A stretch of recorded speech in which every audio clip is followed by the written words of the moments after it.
আসিয়া বহুমত ভাবিয়া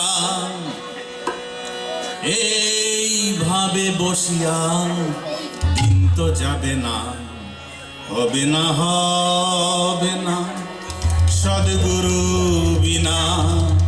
কুল কুণ্ডলিনী জাগবে না, জাগবে না, হবে না, হবে না সদ্গুরু বিনা। কুল কুণ্ডলিনী জাগবে না, জাগবে না। হবে আসিয়া বহুমত ভাবিয়া, হবে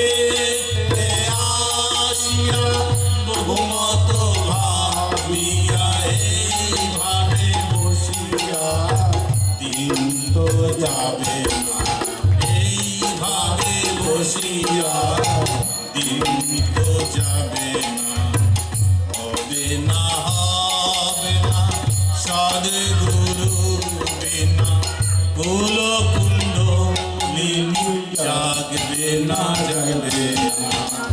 হবে না, হবে না সদ্গুরু বিনা। কুল কুণ্ডলিনী জাগবে না, জাগবে না। ভবে আসিয়া বহুমত ভাবিয়া, হবে আসিয়া বহুমত ভাবিয়া এইভাবে বসিয়া দিন তো যাবে না, এইভাবে বসিয়া দিন তো যাবে না।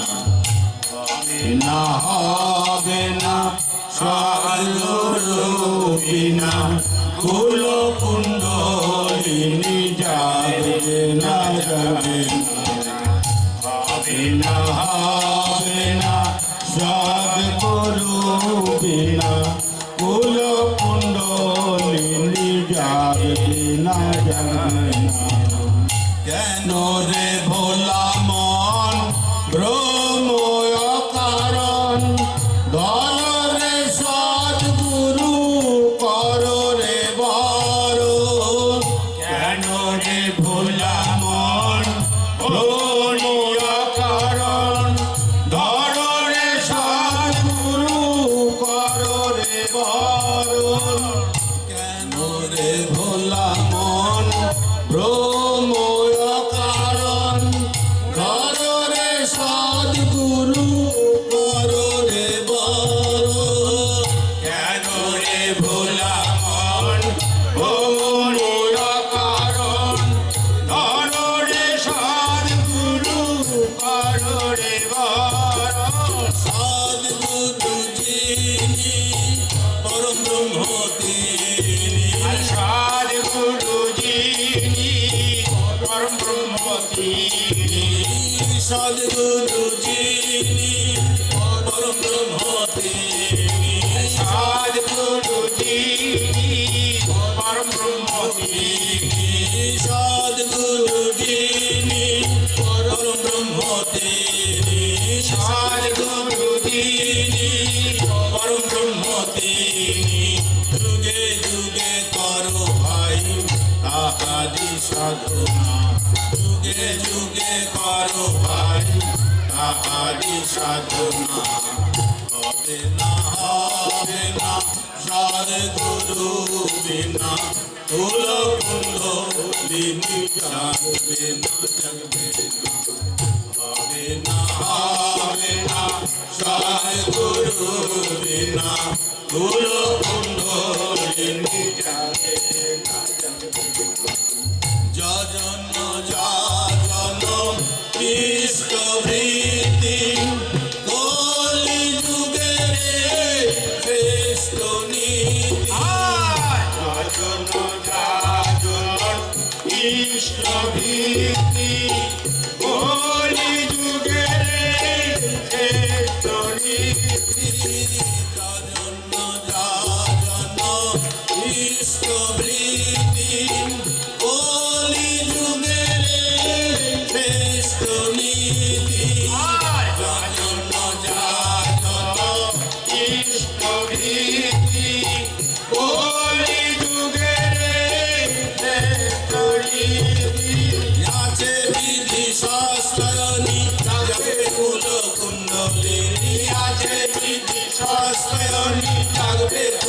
কুণ্ডলিনী আছে বিধি সস্তয়নী জাগবে কুল কুণ্ডলিনী আছে বিধি সস্তয়নী জাগবে কুল কুণ্ডলিনী এইবার সতনাম ছেড়ো না ছেড়ো না এইবার সতনাম ছেড়ো না ছেড়ো না হবে না সদ্গুরু বিনা কুল কুণ্ডলিনী জাগবে না হবে না সদ্গুরু বিনা কুল কুণ্ডলিনী জাগবে না মুখেতে হরি বলি গায়েতে নামা বলি জয় নায়ক বলি শুধুই ছলনা মুখেতে হরি বলি গায়েতে নামা বলি জয় নায়ক বলি শুধুই ছলনা মুখেতে হরি বলি গায়েতে নামা বলি জয় নায়ক বলি শুধুই ছলনা মুখেতে হরি বলি গায়েতে নামা বলি জয় নায়ক বলি শুধুই ছলনা মুখেতে হরি বলি গায়েতে নামা বলি জয় নায়ক বলি শুধুই ছলনা মুখেতে হরি বলি গায়েতে নামা বলি জয় নায়ক বলি শুধুই ছলনা নাম জপ প্রাণে যাবে দয়াল ধামে নাম জপ প্রাণে যাবে দয়াল ধামে নাম জপ প্রাণে নাম জপ প্রাণে যাবে দয়াল ধামে নাম জপ প্রাণে যাবে দয়াল ধামে নাম জপ প্রাণে যাবে দয়াল ধামে নাম জপ প্রাণে যাবে দয়াল ধামে নাম জপ প্রাণে যাবে দয়াল ধামে নাম জপ প্রাণে রাধা বল রাধা বল রাধা বল রাধা বল রাধা বল রাধা বল রাধা বল রাধা বল রাধা বল রাধা বল রাধা বল রাধা বল রাধা বল রাধা বল রাধা বল রাধা বল রাধা রাধা বল রাধা বল রাধা রাধা বল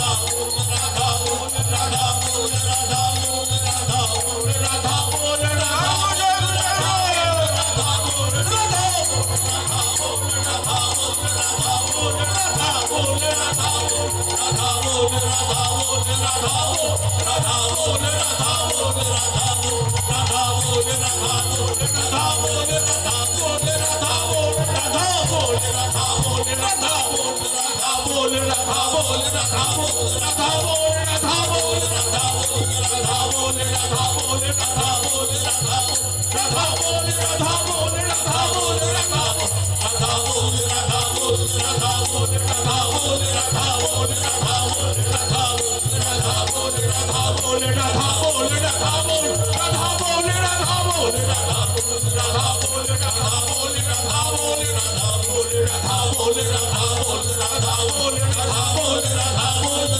রাধা বল রাধা বল রাধা বল রাধা বল রাধা বল রাধা রাধা বল রাধা বল রাধা বল রাধা রাধা বল রাধা বল রাধা বল রাধা রাধা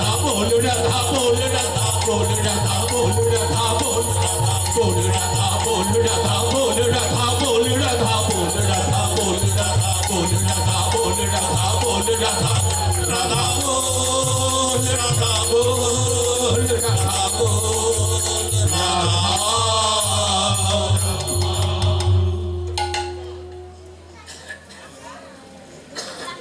উদ্দাম কীর্তনে আমাদের শরীরের, আমাদের মনের, আমাদের মস্তিষ্কের যত গাঁট বা নাট ছিল একটা একটা একটা একটা করে কর্তন করার চেষ্টা করেছি, অর্থাৎ ছেদনের মধ্যে দিয়ে আমাদের সেই লিবিডোকে আপলিফটমেন্ট করার চেষ্টা করেছি, মস্তিষ্ককে খালি করার চেষ্টা করেছি। মস্তিষ্ক যখন খালি হয় তখন মস্তিষ্কের একটা ক্ষুধা পায়। দৈনন্দিন কাজের মধ্যে দিয়ে যেমন শরীর খাদ্য চায়, তেমনি মস্তিষ্ক যখন ভ্যাকেন্ট হয় তখন হার তুলতে পারি। আমাদের শরীর মন ওই ইথার তরঙ্গের সঙ্গে একটা কেন্দ্রায়িত হয়ে আমাদের মস্তিষ্ক তখন ভ্যাকেন্ট হয়ে যায়। আর এই ভ্যাকেন্ট মস্তিষ্কে যদি ঢিল ছুঁড়েছে ওই তালির চালে সিরিয়াল বা শিয়ালের ডাক ঢুকিয়ে দেওয়া হয়, ওটাই আমাদের মস্তিষ্ককে প্রভাবিত করে। তাই মস্তিষ্কের আসল খোরাক সত্তারঞ্জনী খাদ্য। আর এই সত্তারঞ্জনী খাদ্য পরিবেশনের জন্যই আজকের এই ব্যবস্থাপনা, যাতে আমরা আমাদের জীবনের প্রত্যেকটা ছত্রে ছত্রে, প্রত্যেকটা চলনে বলনে পরম পুরুষকে আপ্তিকরণ করতে পারি। প্রাপ্ত হয়ে কোনো লাভ নেই, আপ্তিকরণ যদি করতে পারি তবেই আমাদের জীবন এবং যৌবনের যথার্থতা। এই বিষয়ে এতদ অঞ্চলের সবার বরেণ্য প্রণাম্য শিবেন্দ্রনাথ বর্মন মহাশয়।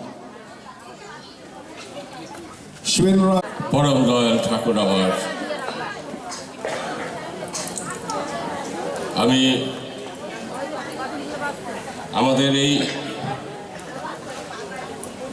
দক্ষিণ পরিবার সৎসঙ্গ অধিবেশন কেন্দ্রের ছোট্ট একজন কর্মী। আমার চেষ্টা করছি, কর্মী হয়তো হয়ে উঠতে পারিনি। যাই হোক, আমরা বিগত 29 বছর যাবত আমাদের এই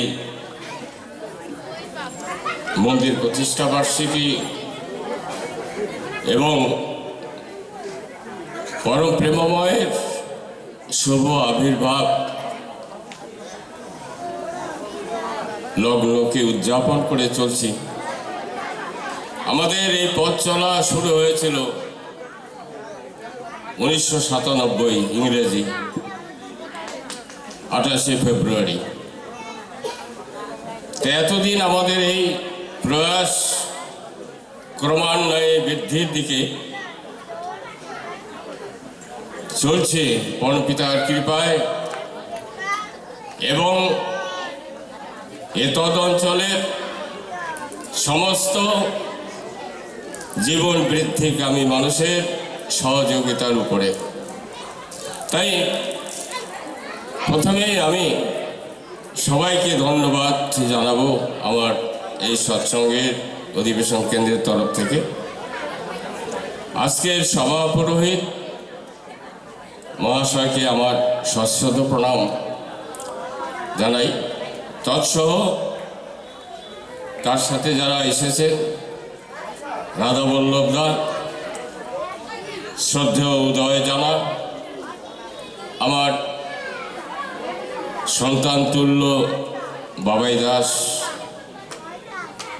সবাইকে আমার আন্তরিক ভালোবাসা শ্রদ্ধা জানাই, জয়গুরু জানাই।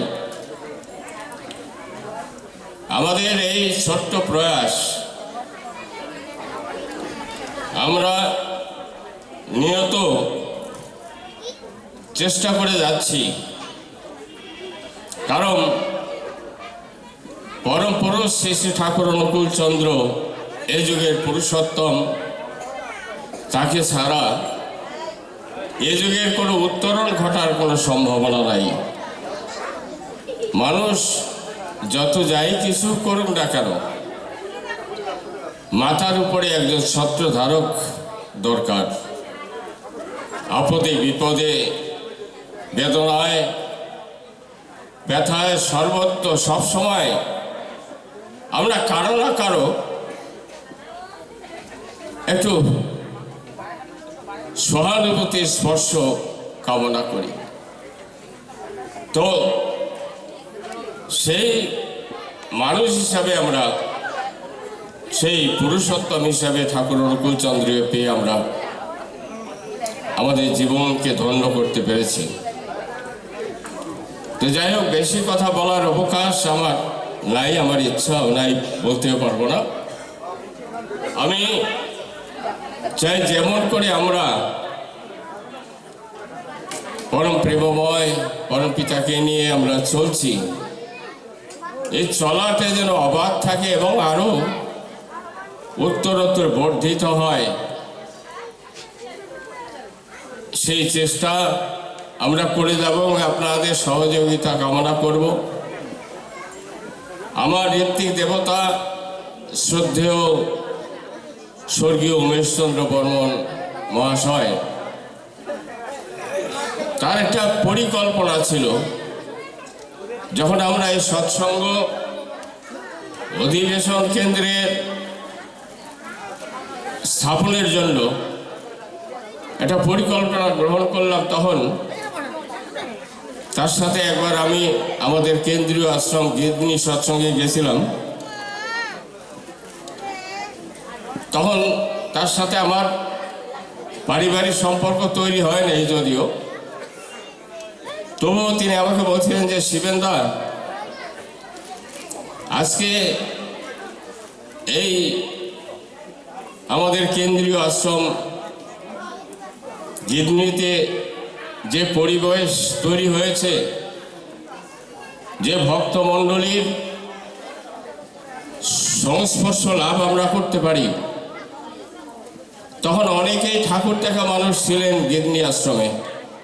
আমি অনেককে দেখেছি, আমার সৌভাগ্য হয়েছে। তখন তিনি বলেছিলেন যে এত দূরে সর্বস্তরের মানুষ, গ্রামের গরিব মানুষ, দিন দুঃখী মানুষ এসে এই ভক্ত সঙ্গ তারা করতে পারবে না, সম্ভব নয়। তাই আমাদের প্রচেষ্টা নিতে হবে, আমরা যাতে এমন একটা জায়গা তৈরি করে, একটা প্ল্যাটফর্ম তৈরি করে আমাদের গ্রামের ভাই বোনদের, আমাদের পূর্বপুরুষ এবং উত্তর পুরুষের যারা যারা আমাদের সামনে রয়েছে, তাদের যেন ভক্ত সঙ্গ আমরা এনে দিতে পারি। তার জন্য এই প্রচেষ্টা ছিল সেদিন আমাদের, সে আমার ঋত্বিক দেবতার এবং আর কিছু মানুষ ছিল তা আমাদের সাথে। তো আজকে তার সুফল আমরা লাভ করছি। আজকে এই যে যিনি আমাদের সভা পুরোহিত, আজকে শ্রদ্ধেয় প্রীতিগোপাল দত্ত রায়, ইনি আমার জ্ঞান তো আমি জানি যে 3 পুরুষের সৎসঙ্গী নানা এবং লীলা সহচর, শেষে ঠাকুর অনুকূলচন্দ্রের লীলা সহচর, তাদের জীবনকে কিভাবে ঠাকুরের চরণে উৎসর্গকৃত করেছিলেন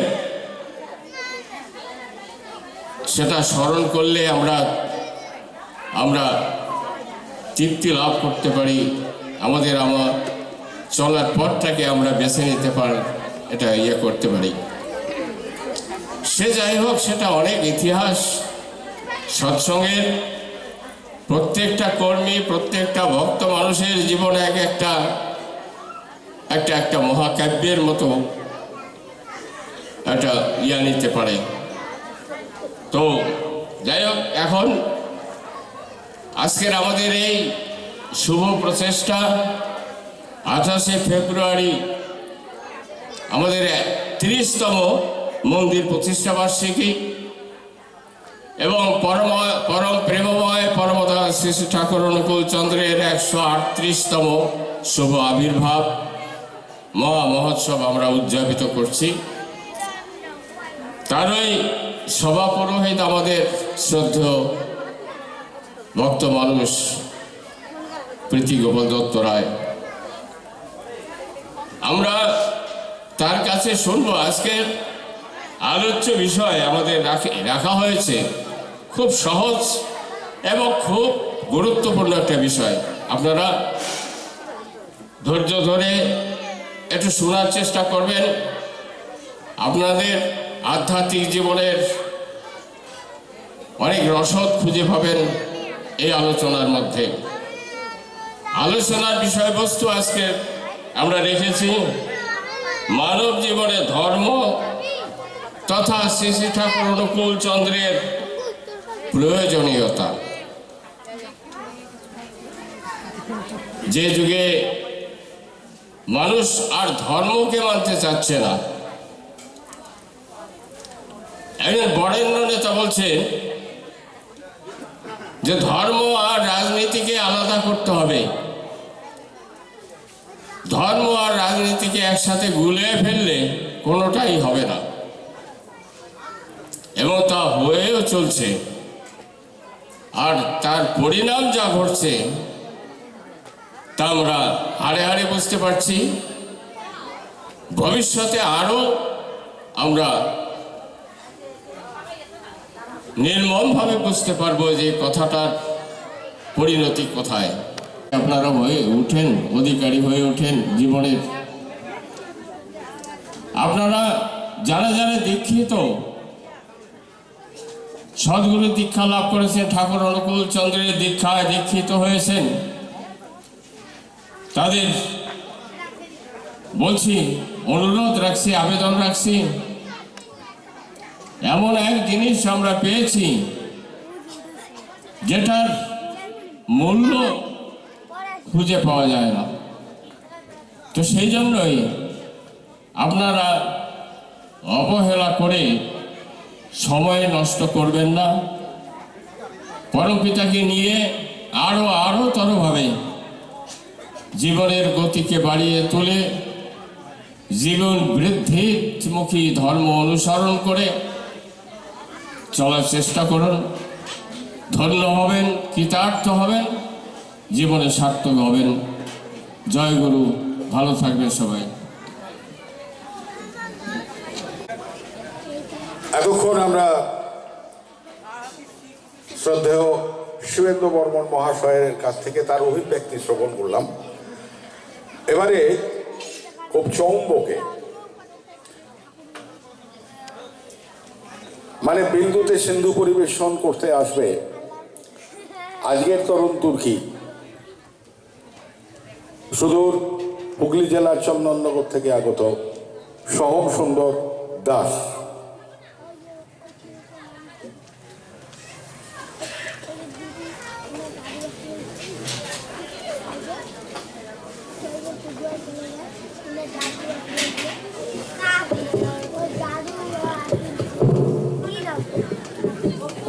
করি।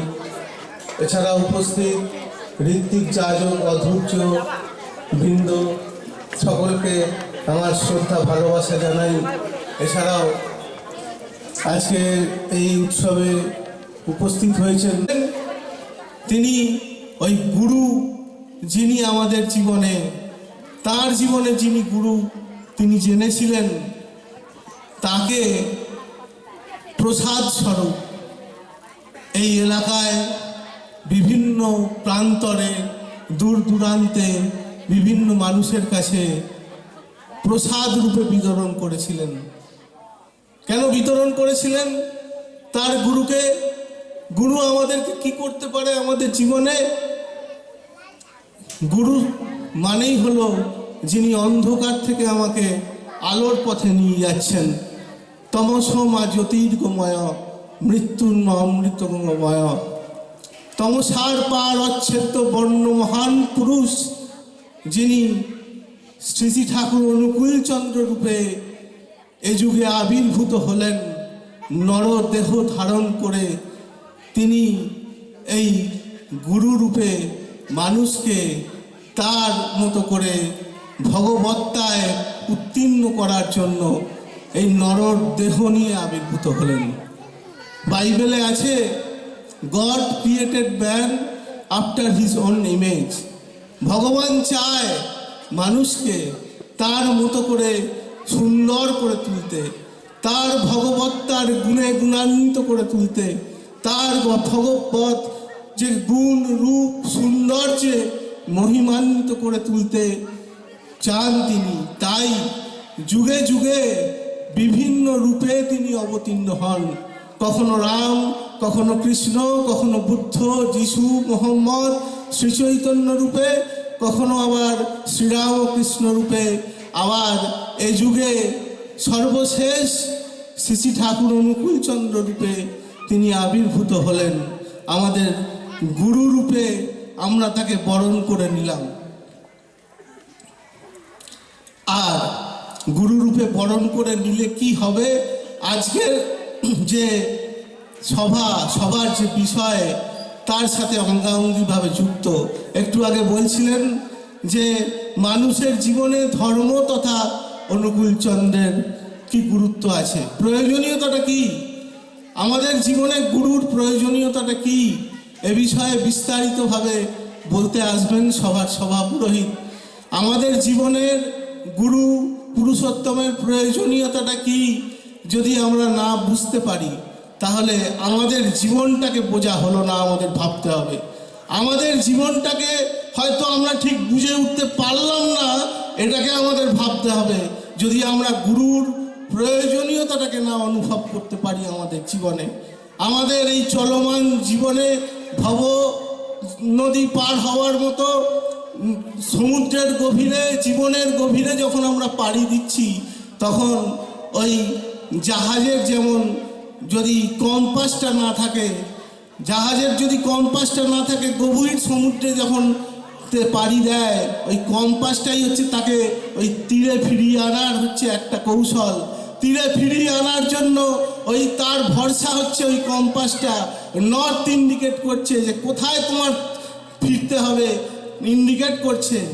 আমরা ছোট থেকে বড় হয়ে উঠছি, ছোট থেকে একটা মেয়ে মা হয়ে উঠছে, একটা ছেলে কিশোর যৌবন বাবা ঠাকুরদা বিভিন্ন ভূমিকায় অবতীর্ণ হচ্ছে। এই ভবসাগরে আমরা যখন পাড়ি দিচ্ছি, আমাদের জীবনে কিন্তু ওরকম একটা কম্পাসের যে দরকার আমরা কি বোধ করতে পেরেছি? আমরা যে জীবনে অবতীর্ণ হচ্ছি বিভিন্ন ভূমিকায়, কখন আমরা জীবনটাকে হারিয়ে ফেলছি, জীবনে খাবি খাচ্ছি, এই খাবি খেতে খেতে জীবনে চলতে চলতে আমরা কি বোধ করতে পারছি যে আমাদের জীবনে একটা ওই অমন্তর কম্পাস দরকার? জীবনের গভীর তরঙ্গে সমস্যায় জর্জরিত হতে হতে আমরা কি ওই কম্পাসের অনুভবটা করতে পারছি, যেটা কিনা আবার আমাকে জীবনের সমুদ্র থেকে, মাঝ গভীর সমুদ্র থেকে আবার পাড়ে নিয়ে এসে ফেলবে? জীবনে হে পথিক, তব সম্মুখে আছে দুটি পথ, একটি জীবনের পথ আর একটি মরণের পথ। যদি জীবনের পথে আমি না ফিরে আসতে পারি, তাহলে মরণের পথে কিন্তু আমাকে টেনে নিয়ে যাবে। তাই জীবন আর মরণের পথ কিন্তু একই রকম দেখতে। শয়তান এবং ভগবান আমরা মানব জীবনে সমাজে ঘোরাঘুরি করছে, আলাদা করে বুঝতে পারি না। যখন সব শেষ হয়ে যায়, কনক্লুশন হয়, এ শয়তান আর এ ভগবান বুঝতে পারি। তাই চলার পথে আমাদের অনেক আগে থেকেই সাবধান হতে হবে। আমাদের ইষ্ট স্বার্থ প্রতিষ্ঠার মাপকাঠি আমাদের গুরু আমাদের জীবনে দয়া করে দিয়ে দেন। ওই মাপকাঠি ধরে আমরা যদি জীবনটাকে এগিয়ে নিয়ে যেতে পারি, ওই কম্পাসের মতো এই গুরু আমাদের নির্দেশ দেন প্রতি মুহূর্তে কোনটা জীবনের পথ আর কোনটা মরণের পথ। প্রত্যেক মুহূর্তে জীবনের বাঁকে বাঁকে আমরা যখন ঠিক করতে পারি না যে আমরা কোন পথে চলবো, কোনটা বেছে নেব। যেমন কুরুক্ষেত্রে যুদ্ধে আপনারা জানেন, শ্রীকৃষ্ণ অর্জুনকে বোঝাচ্ছে বারবার, অর্জুন বিভ্রান্ত, কি করব, কি পদক্ষেপ নেব, কোন সিদ্ধান্তটা নেব, নিয়ে যুদ্ধটা করব কি করব না। এমন যে আমাদের জীবনের ওই কম্পাসটা, আমাদের জীবনের ওই মহামূল্যবান জীবন পথে চলার যে যন্ত্রটা, যে ইষ্ট স্বার্থ প্রতিষ্ঠার মাপকাঠিটা, এই মাপকাঠিটা আমাদের জীবনে কি আছে? এই মাপকাঠি কি আমাদের জীবনটাকে পরিচালিত করছে অটোনোমাসলি? তাই আমাদের জীবনে একটি মাপকাঠি দরকার। এই মাপকাঠিটা গুরুই আমাদের জীবনে প্রবাহিত করতে পারে, গুরুই আমাদের জীবনে এই মাপকাঠিটার প্রবেশ করিয়ে দিতে পারে। গুরুই আমাদের জীবনে প্রত্যেক দিনের গুরুর সাথে আমি সম্পর্ক যত বেশি মজবুত করব, ওই মাপকাঠিটা আমার জীবনে ইনস্টলড হয়ে অটোনোমাস হয়ে উঠবে। যতই এটা হয়ে উঠবে তত আমি আমার জীবনের প্রত্যেকটা সমস্যার বাঁকে বাঁকে ইষ্ট স্বার্থ প্রতিষ্ঠার মাপকাঠি দিয়ে জীবনটাকে আরও উন্নতিতে অবাধ করে তুলতে পারবো। আমি আমার কথা আর বিস্তারিত করব না, সময় আজকে কম। উপস্থিত আছেন আজকের সভা পুরোহিত, তিনি শ্রী শ্রী ঠাকুর অনুকূল চন্দ্রের কথা, আমার গুরুর কথা, মানব জীবনের কি প্রয়োজন সে বিষয়ে তার অভিজ্ঞতার কথা দীর্ঘ বিস্তারিতভাবে আপনাদের সামনে জানাবেন। আপনার তরুণদেরকেই ভালো লাগে, ওর চেষ্টা, ওর ইচ্ছা, ওর জানার আগ্রহ এবং করার মধ্যে দিয়ে, শুধু জানা নয়, জানাটাকে করার মধ্যে দিয়ে যখন তে জীবনে প্রবেশ করে তখনই তার হাতে নাতে ফল পাওয়া যায়। শ্রী ঠাকুর বলছেন, আমি কারুর কাছ থেকে কখনো 1 নয়া পয়সা ধার করিনি, আমার যা আছে সব সালা নগদানের দিই। তাই এই কথা প্রসঙ্গে এখানে আমাদের শ্রদ্ধেয় দাদা বলছিলেন, পূর্ববর্তী বক্তা, যে আজকালকার দিনে, আজকালকার পরিবেশে রাজনীতি এবং ধর্মকে বিভেদ করাবার চেষ্টা চলছে। রাজনীতি যে ধর্মনীতি, এটা মানুষ যখন ভুলে গেছে। রাজনীতি এবং ধর্মনীতি যে একই, একজন আরেকজনের পরিপূরক। ধর্ম ছাড়া যেমন রাজনীতি হয় না, রাজনীতি ছাড়াও ধর্ম হয় না। আপনারা প্রত্যেকে শুনেছেন, রাজনীতি মানে কি? রাজার নীতি, রাজার নীতি, মঙ্গলের নীতি, মঙ্গলের নীতি, হিতের নীতি, প্রত্যেকটা জনমানুষের ভালো এবং সুফল ফলানোর নীতি হলো রাজনীতি। রাজপথ, রাজভোগ, এগুলো সব শুনেছেন আপনারা। সেই রাজনীতি তখনই কলুষিত হবে যখন ধর্মকে বিভেদ করা হবে। কারণ ধর্ম কি, being and becoming, Shri Shri Thakur Anukul Chandra খুব সহজভাবে বলে দিয়েছেন। বাঁচা এবং বাড়া কে না চায়? যিনি বলছেন ধর্মকে আলাদা করো, তার শরীরেও যদি একটি মশা কামড় বসায়, সে কিন্তু সেই মশার কামড় থেকে নিজেকে বাঁচাবার চেষ্টা করে।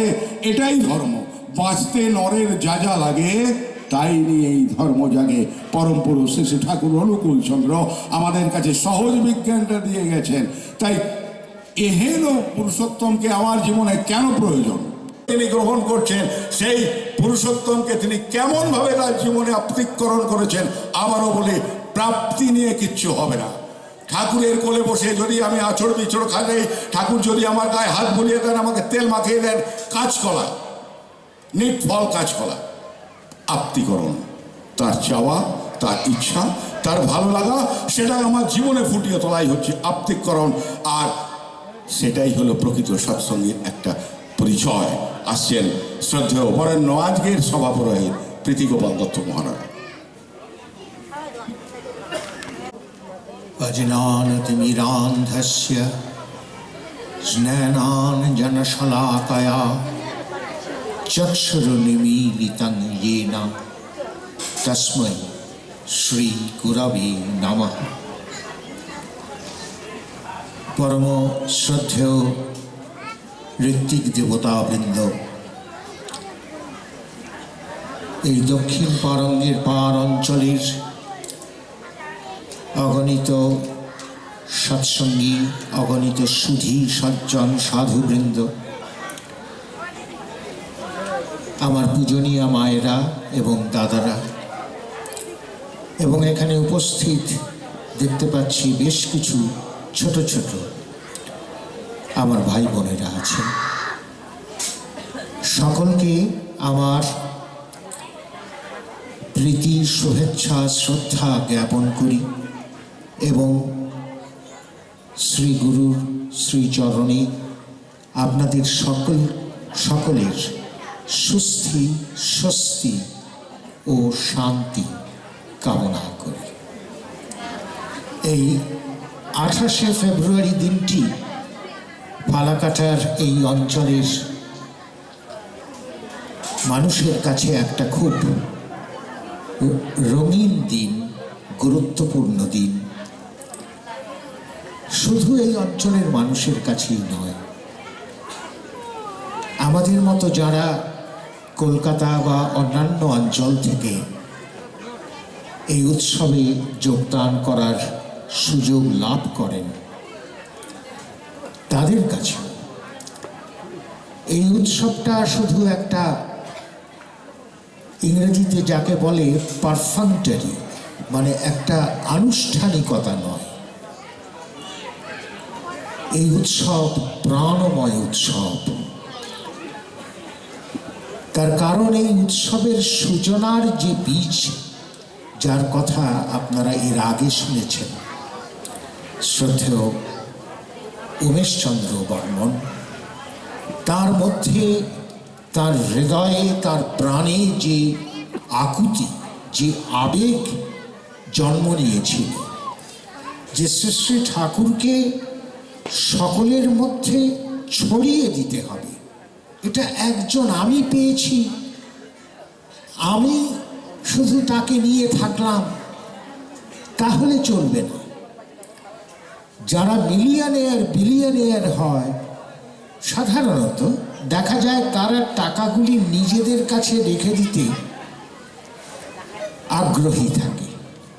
কিন্তু যারা এই রকমের মানুষকে পান, এরা কিন্তু মানুষ, এরা যদিও স্বরূপত ঈশ্বর, কিন্তু এরা মানুষ, মানুষ হয়েই কিন্তু এরা আসেন এবং আমাদের সকলের সঙ্গে মেশেন।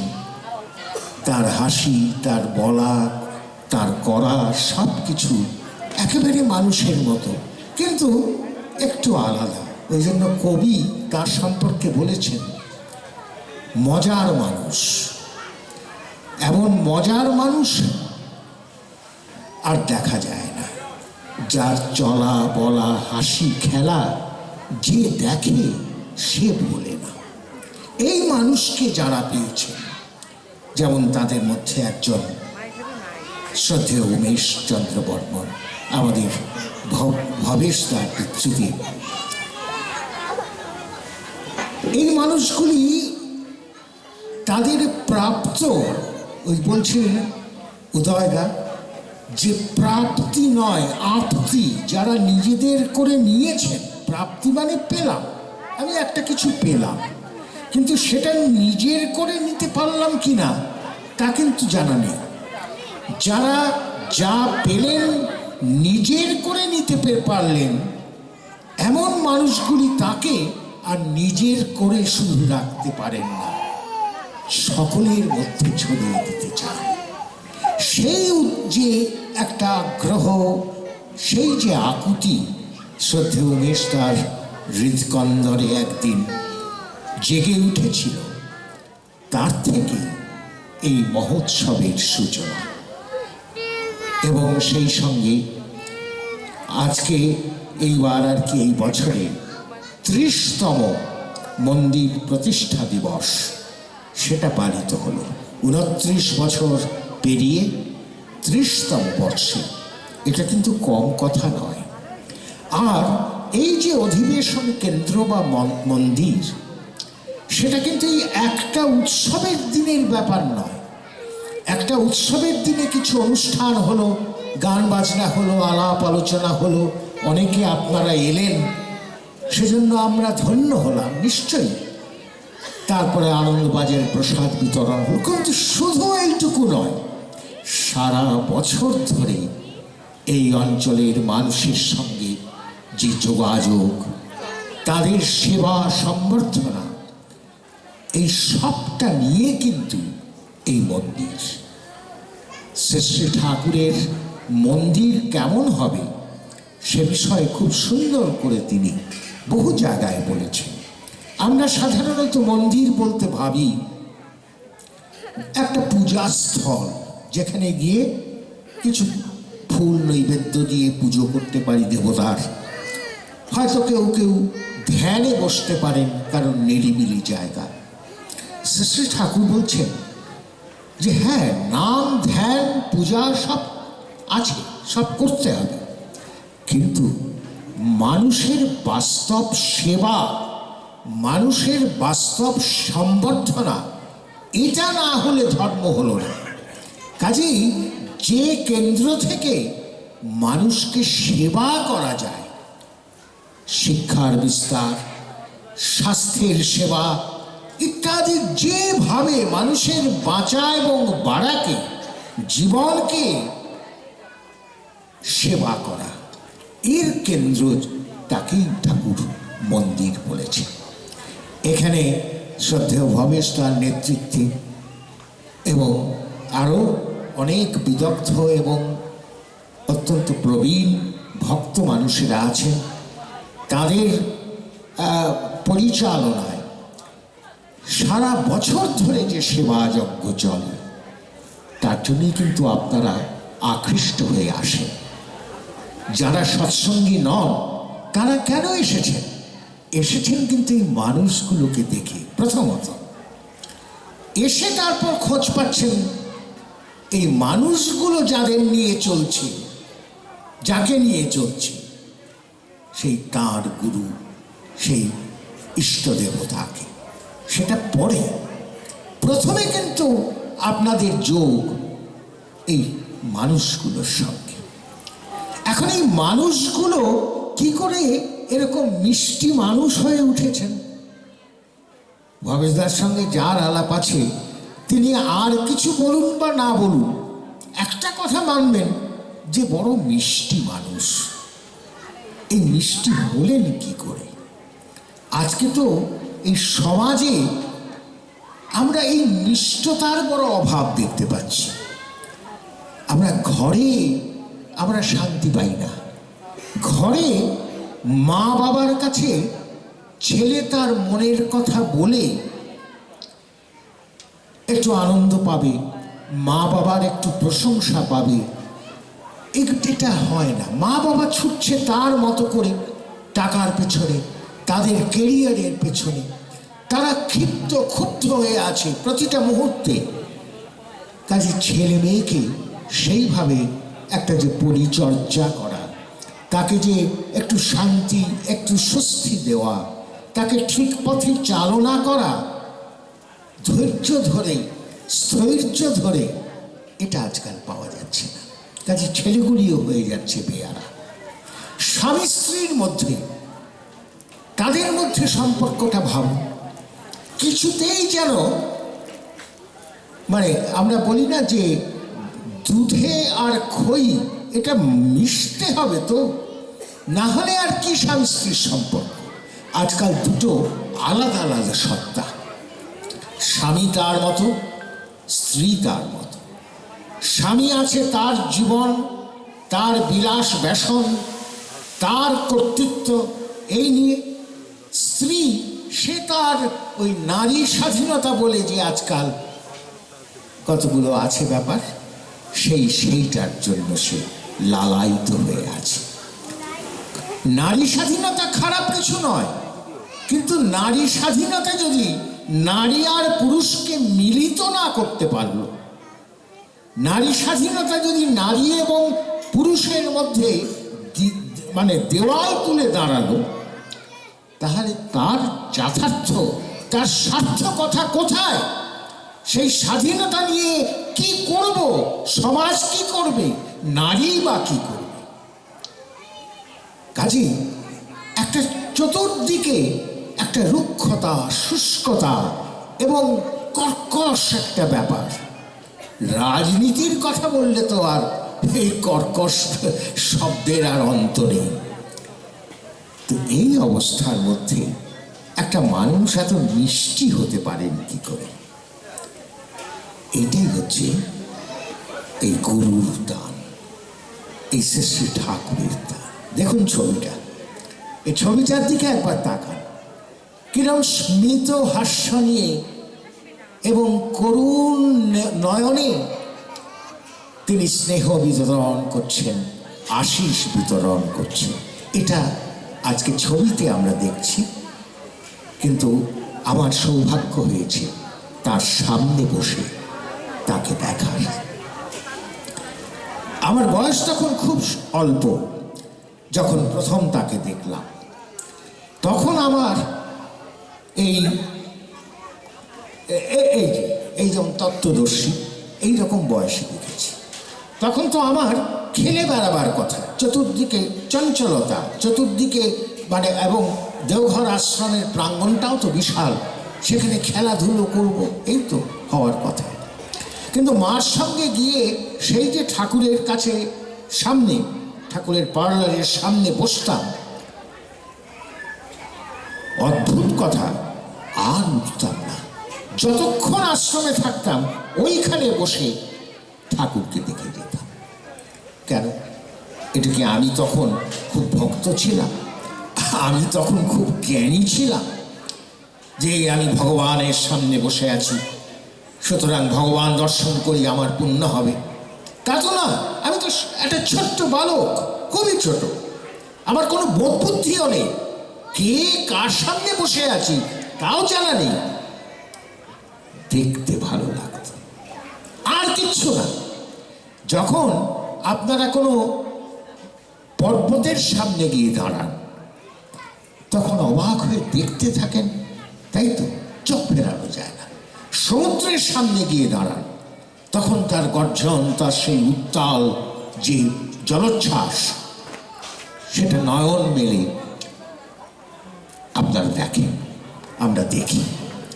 তার জন্য কাউকে বলতে হয় না যে দেখো ভাই সমুদ্র, দেখো দেখো, দেখে নাও এই পর্বত কি বিশাল উচ্চ, দেখে নাও। না, আপ সে আপ সেই দিকেই আমরা আকৃষ্ট হয়ে থাকি, বলি। অর্থাৎ চুম্বকের যে ধর্ম, লোহার সামনে চুম্বকটা ধরলেই লোহাকে অ্যাট্রাক্ট করে নেয় চুম্বক, তাই না? এটা তো একেবারে বস্তু ধর্ম, এটা বস্তু ধর্ম, এটাকে কেউ না করতে পারবে না।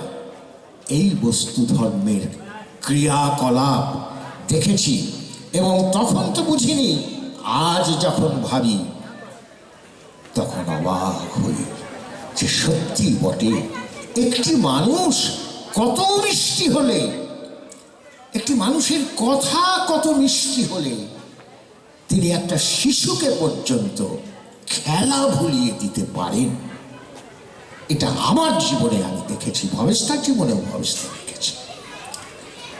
কাজে তার কাছে গিয়ে আমরা কি পেলাম? যদি বলি এই নিষ্ঠতাটুকু পেলাম, যদি পেয়ে থাকি, যদি ওই আত্মীকৃত করার কথা বলেছেন, আমার এই যে জীবনের পাত্র, তার মধ্যে যদি ভরে নিয়ে থাকতে পারি, তাহলে বলবো এটাই তো বিরাট। আর কি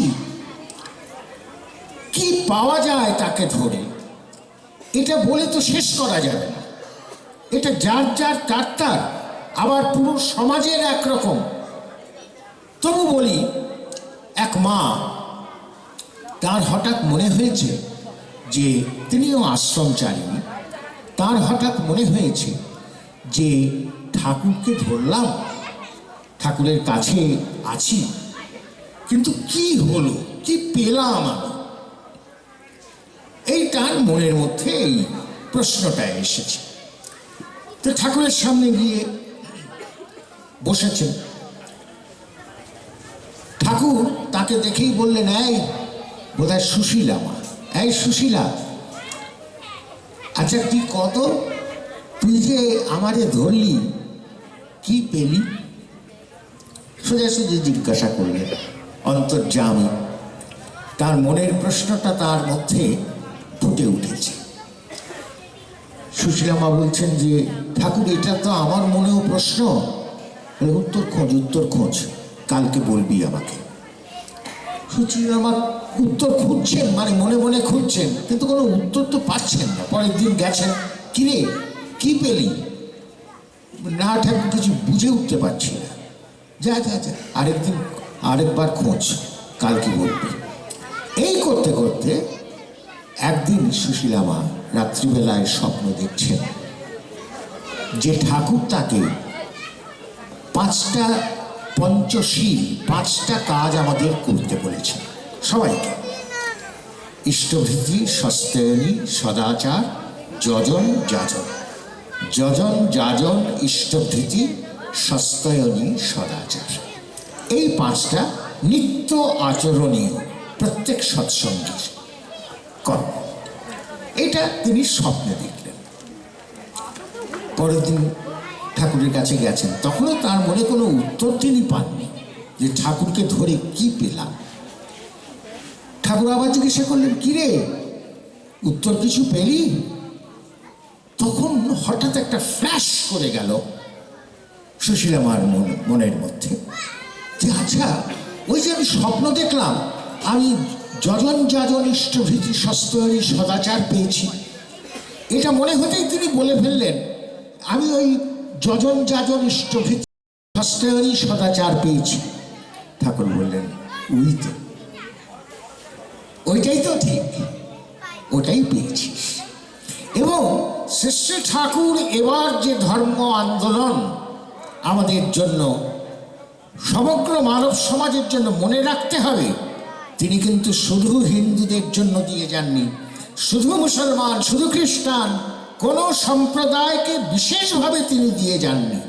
প্রতিটি মানুষ, প্রতিটি অস্তিত্ব, প্রতিটি সত্তা, তার জীবন বর্ধনের কথা, তার ধর্মটা কি হবে। ওই যেমন চুম্বকের ধর্ম লোহাকে অ্যাট্রাক্ট করা, ওই যেমন পরম পুরুষের ধর্ম তিনি একটা শিশুকেও অ্যাট্রাক্ট করে রাখতে পারেন, ঠিক সেই রকম আমাদের সত্তার যে বস্তু ধর্ম, সত্তার যে বিজ্ঞান, সেইটাই ধর্ম। এবং সেটাই কিন্তু এবার ঠাকুর দিয়ে দিয়েছে, সেটাই এর পূর্ববর্তী পুরুষোত্তমগণ দিয়ে গিয়েছে। প্রত্যেকে তার যুগের উপযুক্ত করে, প্রত্যেক যুগ তো এক নয়, প্রত্যেক যুগের সমস্যা এক নয়, প্রশ্ন এক নয়। যদা যদা হি ধর্মস্য গ্লানির্ভবতি ভারত, এই যখন যখন গ্লানি হয়, কিন্তু প্রত্যেক যুগে গ্লানিগুলো ভিন্ন। তাই তিনি যখন আসেন সেই গ্লানি যাতে আমরা অ্যাড্রেস করতে পারি, সেইভাবে যুগোপযোগী করে তিনি ধর্মকে দিয়ে যান। তো পূর্ববর্তী পুরুষোত্তম গণধর্মের দিয়ে গিয়েছেন আমাদের রামকৃষ্ণ, বুদ্ধ, যিশু, মোহাম্মদ প্রভৃতি।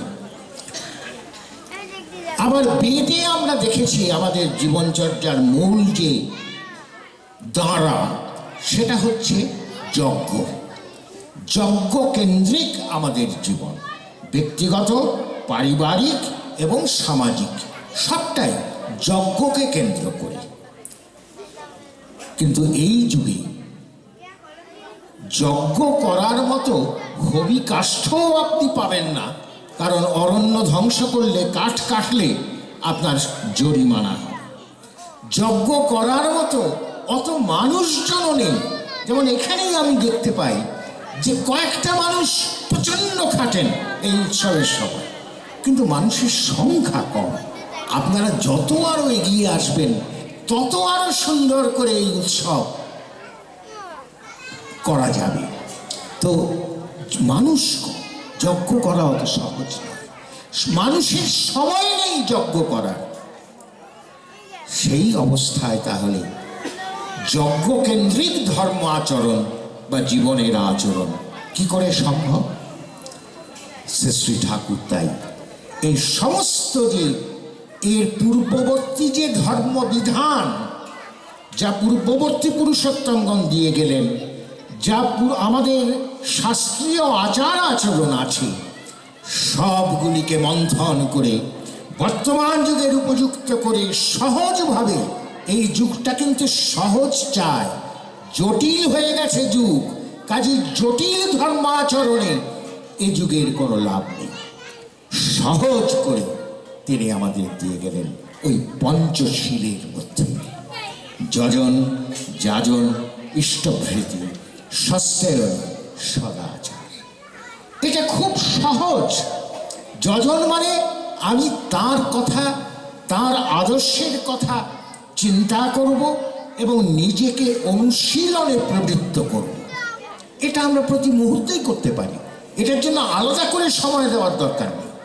যজনটা প্রতি মুহূর্তের, জীবনের প্রতি মুহূর্তের আচরণীয় বিষয়।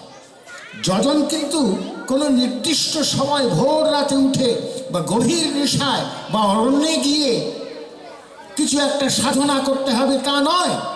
যজন হচ্ছে আমার পারিবারিক জীবন, আমার ব্যক্তিগত জীবন। আমি খাবার আগে হাতটা ধুই কিনা, যাতে করে আমার রোগ জীবাণু আমার মধ্যে না আসে, এই হলো যজন। আমি কি বলে শোয়ার আগে পায়ে জল দিয়ে শুই কিনা, এটা হলো যজন।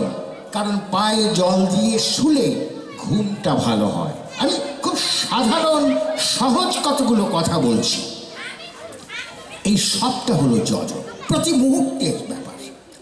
যাজন হচ্ছে এই যেমন আমরা পরস্পর বোধ হয় অন্তঃ পরস্পরম, আমরা পরস্পর পরস্পরের কাছে আমাদের মনের বার্তা ছড়িয়ে দিচ্ছি, আমরা সেই পুরুষোত্তমের বার্তা ছড়িয়ে দিচ্ছি, আমরা পুরুষোত্তমের আদর্শকে ছড়িয়ে দিচ্ছি।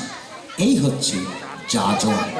অর্থাৎ যা আমি শিখলাম, যা যজন করে প্রাপ্ত হলো আমার সেই প্রাপ্তি সবাইকে ভাগ করে দাও। যে প্রাপ্তি ভাগ করার জন্যই শ্রদ্ধেয় উমেশদা এই মন্দির স্থাপন করেছিলেন। কাজে তার জীবনের যজন কিন্তু তাকে যাজনে অর্থাৎ পরিবেশের প্রত্যেককে বিতরণে আগ্রহী করে তুলেছে। ইষ্টপ্রীতি হচ্ছে আমরা সকলেই অনেকের ভরণ করি, আমি আমার নিজের ভরণ করি। ভরণ মানে পোষণ, পালন পোষণ, আমার স্বাস্থ্য, আমার ক্ষুদ নিবৃত্তি, আমার সব কিছুই হচ্ছে ভরণ।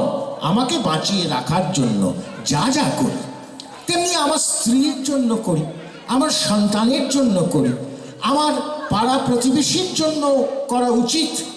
কারণ ঠাকুর ধর্মের সংজ্ঞায় বলে দিয়েছেন, যে নাত্মনস্তথান্বেষাং জীবনং বর্ধনং চাপি ধ্রিয়াতে সধর্ম। যে নিজের এবং একইভাবে পরের মানে পরিবেশের জীবন এবং বর্ধনকে ধারণ করে, যা করে সেটাই হলো ধর্ম। অর্থাৎ আমার সঙ্গে আমার পরিবেশ ওতপ্রোতভাবে জড়িত। যদি এদিক থেকে আবার আলোচনা শুরু করা যায় তাহলে এই দিকে অনেকটা চলে যাব। তবু বলি দু একটা কথা। কেন পরিবেশ? পরিবেশ যে বলছি কেন, তার কারণ আমার বেঁচে থাকাটা, একটু ভাবুন ভালো করে, আমার বেঁচে থাকাটা পরিবেশের প্রত্যেকের জীবনের উপর নির্ভরশীল, তাই নয় কি? আমি তো একা বাঁচতে পারি না, সকলের কাছ থেকে লোয়াজিমা সংগ্রহ করে আমি বাঁচি, আমাকে বাঁচতে হয়। কাজেই আমার বেঁচে থাকাটা জন্যই প্রয়োজন তাদের বেঁচে থাকা। তারা যত সুস্থভাবে সমৃদ্ধভাবে বাঁচবে, তত কিন্তু আমি তাদের কাছ থেকে সুস্থ এবং সমৃদ্ধ লওয়াজিমা সংগ্রহ করতে পারবো, তত আমার বাঁচাটা ভালো হবে। এই জন্য এই আত্মস্বার্থেই কিন্তু আমাকে পরার্থী হতে হয়। আমি ওই আত্মস্বার্থ ত্যাগ বলি না আমরা অনেক সময়, এটার কোনো অর্থ হয় না। আত্মস্বার্থেই আমার পরিবেশের স্বার্থকে দেখতে হয়। এইভাবে মানুষকে মিষ্টি করে তোলে। যে প্রথমে বলছিলাম ভবেশটা কি করে এত মিষ্টি, এত রোগী দেখেন দিনের পর দিন ধরে, এবং এত মিষ্টিভাবে তিনি ব্যবহার করেন কি করে? এই আত্মস্বার্থ বোধটাই তখন ক্রমশ বৃহৎ থেকে বৃহত্তর ভূমিতে ছড়িয়ে যায়। তখন এই আপনারা আজকে যখন আমি কথা বলছি আপনাদের সঙ্গে, আপনারা কিন্তু আমার সঙ্গে যুক্ত হয়ে গিয়েছেন কোনো না কোনোভাবে। আমার সেই সাধনা নেই যে আপনাদের অন্তরের সঙ্গে আমার অন্তরকে আমি মিলিয়ে দিতে পারবো, হয়তো পারবো না, কিন্তু আপনারা শুনছেন আমার কথা, আমি বলছি আপনাদের এর মধ্যে দিয়ে একটা যোগ তৈরি হয়ে গেছে, একটা সংযোগ তৈরি হয়ে গেছে। এটাই সমাজ। কাজে সমাজ আমাকে বাদ দিয়ে নয়, আপনাকে বাদ দিয়ে নয়, আমার স্বার্থে, আপনার স্বার্থে, এই সকল স্বার্থ যখন একটা সংহতভাবে একসাথে এসে মেশে, তখনই সেই সমাজটা হয় সুখের। আর এই মেশার জন্য চাই একটি আদর্শ কেন্দ্র। আপনি একরকম আপনার ভাবনা, আমার একরকমের ভাবনা, কিন্তু তবু কি করে আমরা একটা কমন প্ল্যাটফর্মে আসতে পারি? আসতে তখনই পারি যখন আপনার আদর্শ এবং আমার আদর্শ এক, অর্থাৎ আমরা প্রত্যেকে সেই আদর্শে সুকেন্দ্রিক। তখন আপনার বৈশিষ্ট্য নিয়ে আপনি ওই সমাজের অঙ্গীভূত হলেন, আমার বৈশিষ্ট্য নিয়ে আমিও সমাজের অঙ্গীভূত হলাম। প্রত্যেকে আলাদা, আলাদাই থাকলাম, কারণ এক হতে পারে না। প্রত্যেকের বৈশিষ্ট্যই তো আলাদা। এক যদি হতো, বৈশিষ্ট্য যদি এক হতো, তাহলে তো এত বহু থাকতো না, সব এক হয়ে যেত। এখানে এক ছাড়া আর কোনো নাম্বার থাকতো না। আজকে 1 2 3 4 5 6 7 8 9 10 করে এই যে এতগুলি মানুষ, তার কারণ কি? তার কারণ আমাদের বৈশিষ্ট্য আলাদা, কিন্তু আমরা এককে কেন্দ্র করে এখানে সমবেত হয়েছি। এই যে সমাজ, তার জন্য সেই এক দরকার। আজকে সমাজ ছিন্ন বিচ্ছিন্ন হয়ে যাচ্ছে। শুধু সমাজ কেন, পরিবারগুলো পর্যন্ত ছিন্ন বিচ্ছিন্ন হয়ে যাচ্ছে। তার কারণ আমাদের মধ্যে এক নেই। এটাই ঠাকুর বলেছিলেন। ঠাকুরকে একবার বিদেশি ভক্ত, তার আমেরিকান, তিনি প্রশ্ন করেছিলেন যে ঠাকুর, আপনার যে জীবন ধর্ম, তার মূল কথাটা আমাকে দুটো কথায় বলুন। আমেরিকার সাহেব তো ওরা ভীষণ স্পেসিফিক, দুটো কথায় বলুন। ঠাকুর সঙ্গে সঙ্গে উত্তর দিয়েছিলেন ঠিক দুটো কথায়, বি কনসেন্ট্রিক, সুকেন্দ্রিক হও। আমাদের জীবনে, আমাদের পরিবারে, আমাদের সমাজে আমাদের কিন্তু বৈভবের অন্ত নেই।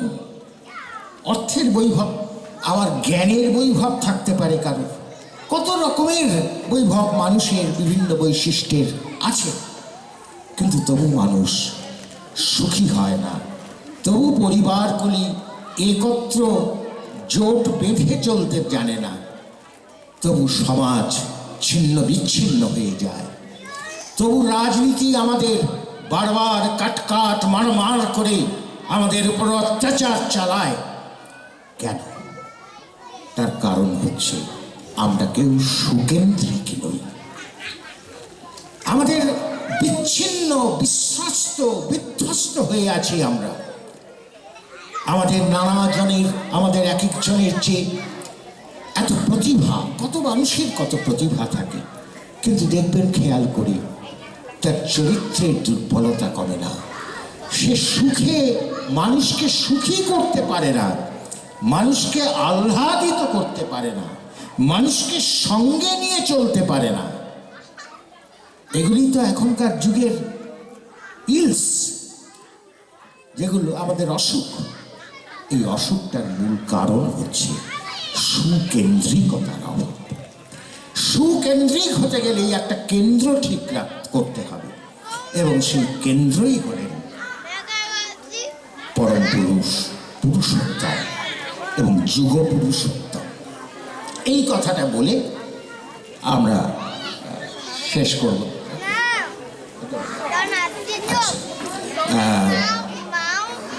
কেন যুগ পুরুষোত্তম? অন্য কেউ কেন্দ্র হতে পারে, হ্যাঁ অবশ্যই হতে পারে। এমনকি আমরা দেখেছি এখন তো বাবা মার প্রতি শ্রদ্ধা অনেক বাড়িতেই নেই। আমি নেগেটিভ কথা বলছি, কিন্তু নেগেটিভ কিন্তু আমাদের লক্ষ্য নয়, এবং এগুলো কি করে পজিটিভ করতে হয় তারই কথা কিন্তু এই ঠাকুর বলে গেছে। তো বাবা মার প্রতি শ্রদ্ধা খুব একটা দেখি না। আগের দিনে অনেক বাড়িতেই দেখেছি বাবাকে মাকে খুব শ্রদ্ধা করতো।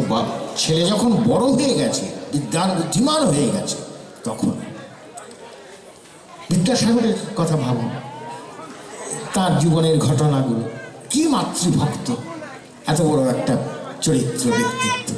আচ্ছা, একবার আমি তখন ছোট, আমার মার সঙ্গে বাজারে গেছি। তো বাজারে একটা সবজিওয়ালা,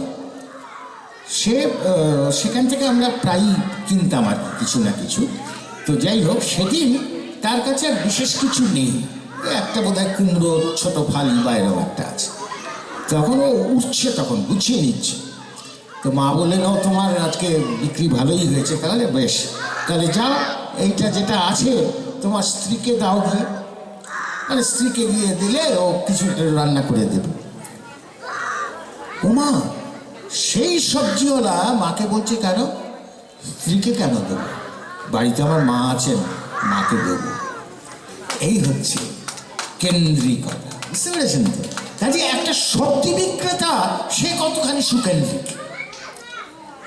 তো কাজে জীবনে এই কেন্দ্র, এইবারে মা বাবা থাকলে, হ্যাঁ যেটা বলছিলাম যে কেন্দ্র মা বাবা যদি হয় তাহলে চলতে পারে। অনেক দেখবেন এদের ব্যক্তিত্বটা কিন্তু অনেক বেশি দৃঢ়, বলিষ্ঠ। এরা সহজে অন্যায়ের কাছে নত হয় না এবং এরা উন্নতি করে। ওই একটা সবজি বিক্রেতাই হোক বা বিদ্যাসাগরের মতো বিদ্বানই হোক, তারা কিন্তু উন্নতি করবে। এটার কারণই হচ্ছে সুকেন্দ্রিকতা। কাজে মা বাবাকে কেন্দ্রে নিয়েও হবে, কিন্তু তার একটা গণ্ডি আছে। মা বাবা আমাকে যতটা পরিপূরণ করতে পারেন, আমার জীবনের যতটাকে তিনি কি বলবো,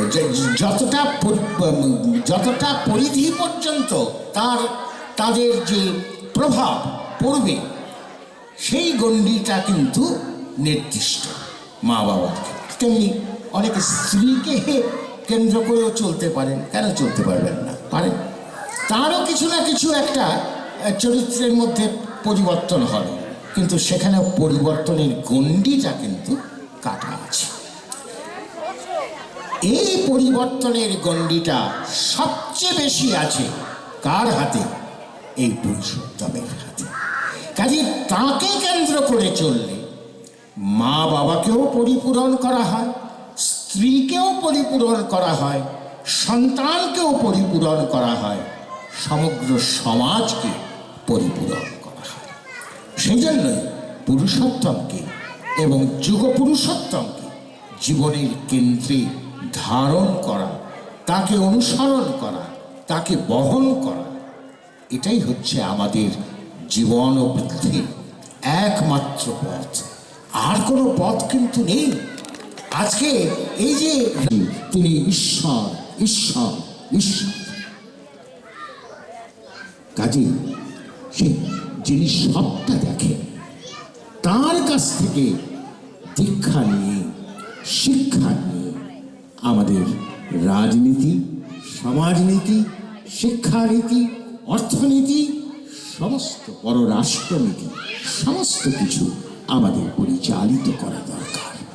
না হলে কিন্তু শিবগর্তে হাজার হাজার বাদর করে উঠবে। আপনারা ভালো থাকুন, সবাই খুব সুস্থ থাকুন এবং ইষ্টময় হয়ে চলুন। জয় গুরু, বন্দে পুরুষোত্তম।